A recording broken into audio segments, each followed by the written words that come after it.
I dobar dan, moji dragi gledaoci.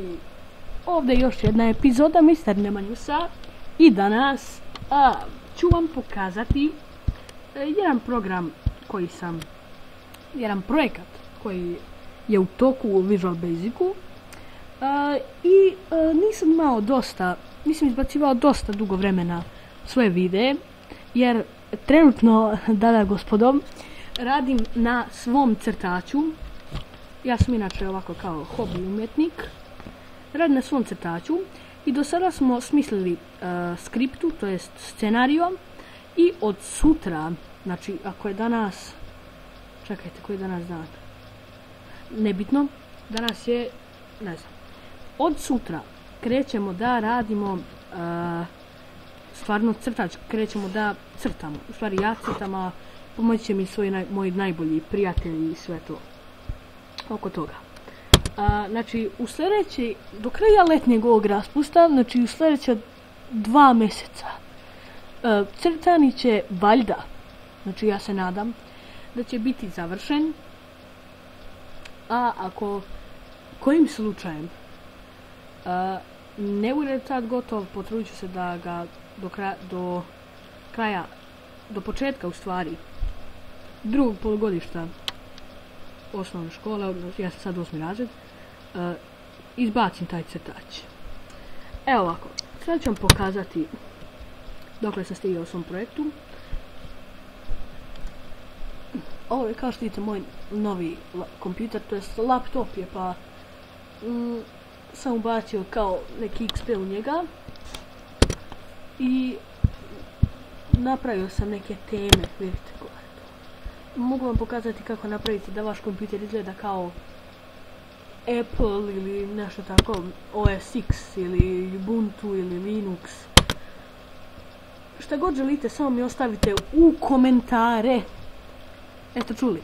Ako vidite da je moj audio i moj zvuk na ovom videu loš, ja se izvinjavam, pošto imam samo interni mikrofon ovdje u mom laptopu. Nisam kupio mikrofon, ali kupit ću ga uskoro, ne brinite. Sad ću vam pokazati. Evo vidite, ovo je samo jedan mali kod za taj moj neki program. Evo gledajte. Ovo je vaš, znači, početak programa. Ovo je, znači, tražio šifru i, znate, piše try again. To znači pokušati ponovno ako ne znate engleski. I sad ću dokucam shift asparagus. Kliknem enter i ovdje dobijate jedan meni. Da birate da li ćete mod psovanja, to je ovaj mod, normalan mod, ovaj mod, ili ako hoćete jednostavno da izađete odavde, to je vaša stvar. Sad ako idete na mod psovanja, koji još nisam završio, ovdje pišem ovdje, da li ste 100% sigurni, ako jeste kliknete da, i izaći vam mod psovanja. U njemu, ja mislim samo,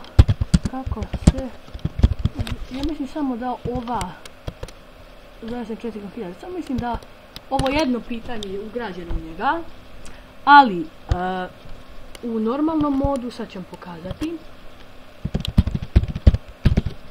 u normalnom modu ima ova sva pitanja ovdje.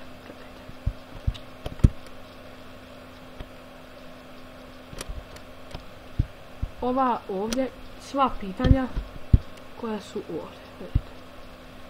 Sad, na primjer, pitat ćemo ga pričaj mi nešto. Ask, ne želim, dobro, ne želim, nije da pričam slobodno. Sad ćemo ovo ukucati change mode. To će nas vratiti na onaj meni gdje ćemo birati da li hoćemo mod psovanja, mod nečega, ovoga, onoga. I kad budem završio ovaj projekat, stavit ću vam, izbacit ću na ovaj video i stavit ću link gdje možete skinuti ovaj moj, po znacima navoda, program. I nadam se da će vam se svidjeti. Ako vam se do sad svidjelo kakav je, lajkujte video ili šerujte, šta god znate da bude dobro. Mislim, možete čak i subscribe-ovati meni, ja bih to najviše voleo, ali mi mnogo znači vaš komentar.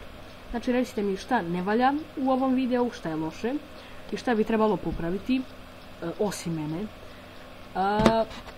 I to, ako želite bilo kakav tutorial, molim vas, samo ostavite u komentare bilo šta želite. Ne da igram neke zahtevne igrice, pošto moj laptop i nije baš neka ljuta mašina. I tako. Do sljedećeg puta. Doviđenja, moja draga gospodo. Vidimo se.